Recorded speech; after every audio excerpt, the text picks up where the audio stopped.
بسم الله الرحمن الرحيم، والصلاة والسلام على الرسول الكريم. ازيكم يا حبايبي؟ عاملين ايه؟ يا رب تكونوا بخير.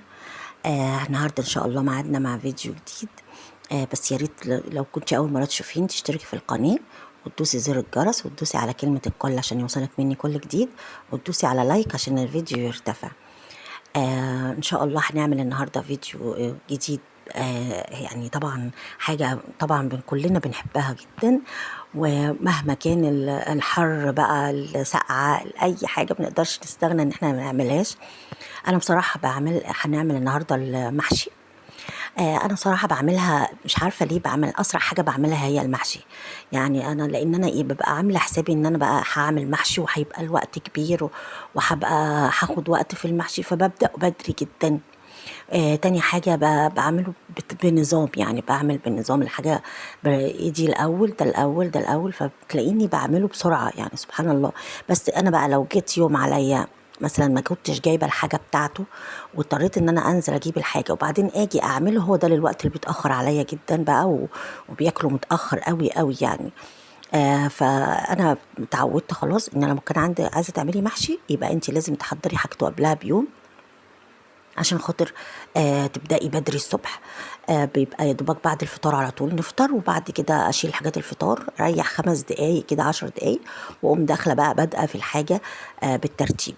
انا كمان حكايه الكبه دي سهلت عليا قوي، لان انا كنت زمان بقطع البصل ده على ايدي، بقطع الطماطم على ايدي. فكان بياخد مني طبعا مجهود ووقت كبير قوي.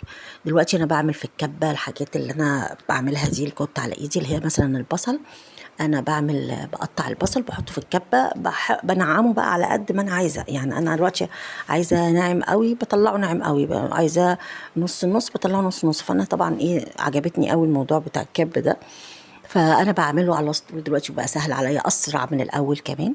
انا بخلي البصل طبعا ناعم شويه، يعني ناعم علشان خاطر طبعا مش زي الكفته مثلا، يعني بيبقى فرم ناعم عشان خاطر ما يبانش في الاكل، ما يبقاش ناشف.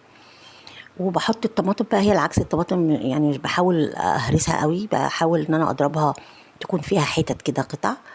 انا دلوقتي عملت اول حاجه بعملها ان انا بعمل الخلطه. الترتيب ده حلو قوي في المحشي، يعني بيخليكي تخلصي بسرعه ويخليكي ما تتعبيش. فانت بقى انا بعمل الخلطه بتاعه المحشي، طبعا انا بعملها على النار، مش بعملها ني في ني. فبقى قطعت البصل، عملت البصل في الكبه، وحطيت الزيت في الصينيه دي اللي انا بعمل فيها، وبعدين حطيت فيها البصل. اول ما البصل دبل حطيت عليه شويه ملح وفلفل اسمر. اول ما يدبل بحط عليه الطماطم، واسيبهم بقى مع بعض. الميه بتاعت الطماطم عبال ما بتتسبك بتكون سوت البصل، فعمرك ما تلاقي بصل بيقرش في المحشي او حاجات من دي. وبعدين انك تعمليها متسبكه كده بيديها طبعا يعني بسرعه، تتعمل بسرعه المحشي يستوي بسرعه، مبقاش بقى بينزل ميه كتير جدا وبقى وحش. فطبعا احلى حاجه، الحاجه الوحيده اللي ما بعملهاش متسبكه هي المنابير، او العصبان زي ما احنا بنقول عندنا في اسكندريه. دي بعملها ني في ني. فطبعا انا بعمل كل الحاجه بتاعتي بالسبك. هنا حطيت الطماطم على البصل وملح وفلفل اسمر، وسبتهم عبال ما تتسبك يتسوى البصل، وبدات بقى انضف في الحاجه. انا كنت جايبه بدنجان وكوسه وفلفل كوبي. اول حاجه قطعتها البتنجان، بقطع الحته اللي فوق. طبعا انا كنت زمان بطريه كده بدوس عليه يطرى والكلام من ده. بعدين لقيته ممكن ما يبقاش لي، يعني ممكن يتعمل، بس طبعا لما بيتطرى بيبقى احسن علشان خاطر ما بيتقطعش منك. انت لو ما بتعرفيش تقوري كويس او اول مره تقوري، فانت بتطريه شويه كده، وبعد كده بتقطعي البتاعه دي اللي فوق، اللي هي الراس بتاعته اللي فوق دي، وتبتدي تقوريه. انا بعمل حاجه حاجه كده واحطها في ميه واحط عليها ملح، عشان خاطر تفضل اولا ما تسودش. تاني حاجه بتبقى محدقه يعني، ما تبقاش الحاجه عادبه قوي ومعتمده على الملح بتاع الخلطه، برضو ما بيبقاش يملح الحاجه للدرجه دي. فانا عملت الباذنجان، بعدين عملت الكوسه بنفس الطريقه، بس الكوسه بقى فيه تكه برضو حلوه عشان خاطر برضو اللي ما بيعرفش يقورها، او ده وانا واحده منهم، وتتقطع مني بسرعه.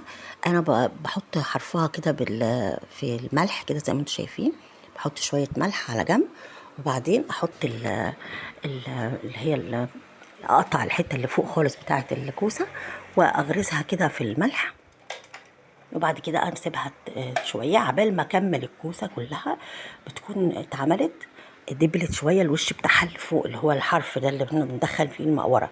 وطبعا احنا نبدا من اخر واحده، من اول واحده احنا حطيناها في الملح فبتبقى طرت يعني. الفلفل زي ما انتم شايفين كده انا بقطع الحته اللي فوق كده، مش بقطعها للاخر، بسيبها زي غطا كده بتبقى للفلفل. ده بيساعد على فكره انها تستوي بسرعه وما يطلعش منها الرز ما يطلعش بره. وانا متعوده دايما اني انا اعمل كل حاجه لوحدها في حله، يعني انا ما اعرفش بصراحه اعمل الحاجه كلها في حله واحده، بتطلع مني. مره حاولت ان انا اعمل حاجتين، حتى الفلفل والبدنجان، لقيت الفلفل بيبقى اسود ويبقى فيه طعم البتنجان برضو. فانا بعمل كل حاجه في حله لوحدها، كتير بعمل حله كبيره، صغير بعمل حله صغيره، بس بتبقى احسن يعني انك انت تعملي كل حاجه في حله لوحدها. بعد كده خلصت كل بقى الحاجه بتاعتي. انا كنت ما حطيتش الخضره طبعا، لو فاكرين احنا حطينا الطماطم والبصل بس. اول ما الطماطم اتسبكت ما بقاش في ميه في الصينيه، قطعت الخضره وبحطها وبطفي. يعني الخضره ما بسيبهاش على النار، الخضره لو سبتيها على النار هتدبل وتسود، وكمان تبقى بتشد كده في الاكل. فانت الحاجتين اللي بنسيبهم على النار هي البصل والطماطم. اما الخضره احنا بنقطعها نحطها على الخلطه، بنطفي على طول النار. الحاجتين دول هم اللي بنحطهم قبل النار، الطماطم والبصل. اما الحاجتين اللي احنا بنحطهم بعد ما نطفي النار هي الرز والخضره. طبعا انا بعد كده حطيت اهو كل حاجه في حاجه لوحدها، وحطيت عليها ملح وتسيبيها. طبعا ده كمان ملح يعني زي مطهر او حاجات، فما بيبقاش طبعا الحاجه فيها بتبقى نظيفه وحلوه. وابتديت بقى ان انا اقور البدنجان. انا بحاول اخليه اخر حاجه عشان بيسود، فاخر حاجه بقورها البدنجان. وبعد كده طبعا انتوا عارفين ان احنا بنعمل خلطة اللي بنحط عليها المية، عشان انا بصراحة المرة دي نسيت اصورها. اللي هي بنسوي بيها المحشي. احنا بنحط، في ناس بتحط مرقة يعني اللي هي بتاعت الفراخ او اللحمة يعني الشوربة. بس انا بصراحة لا، بحبه اعمله كده خفيف خفيف. فبحط ميه واحط فيها ملح وفلفل اسمر، وبنحط فيها صلصه يعني معلقتين 3 كبار صلصه، نخليها ميه حمرا كده. وبنحط مرقه مكعب مرق خضار. وبنسيبها اول ما تسخن، مش تسخن جدا يعني، عايزاها تغلي ماشي بتسخن. بنحط بقى على المحشي كده وهو في الحلل. كل واحد على قد ما انت يا دوبك تشوفي الميه من على الوش. الكوسه كمان ما تكتريش فيها قوي الميه، لان اصلا الكوسه بتنزل ميه.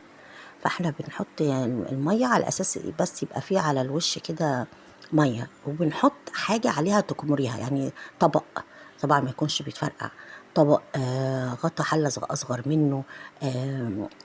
في بيحطوا يعني ممكن تحطي فويل، بس تحطي ورق زبده الاول. اي حاجه تكمر المحشي كده. المحشي بيسرع، بيستوي اسرع، وكمان بيبقى احسن يعني، مبيبقاش في حته نيه وحته مش نيه، وما يتهرش، وما ياخدش معاكي وقت خالص على النار.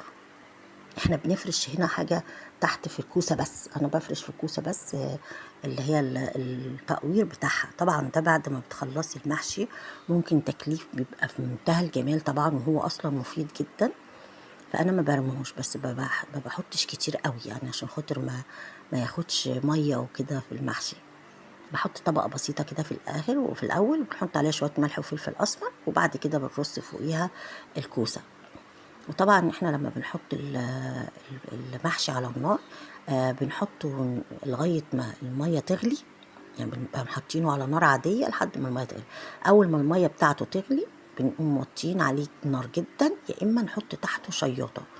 انا بفضل نحط تحته الشياطه بتاعت الرز دي، علشان خاطر لو نسيتيه او هو نشف قبل ما تاخدي بالك منه ما يتلسعش من تحت. الشياطه دي بتخليه ايه مهما كان يفضل يستوي من غير ما يتلسع من تحت. وطبعا دي هي اهم تكات المحشي. والمحشي ده طبعا احلى حاجه في الدنيا، بس اكتر حاجه بتاخد وقت واسرع حاجه بتخلص في الاكل. بس طبعا ما نقدرش نستغنى عنه. انا بحب المحشي بكل انواعه الحمد لله يعني. وولادي ولادي برضو بيحبوا كل انواعه.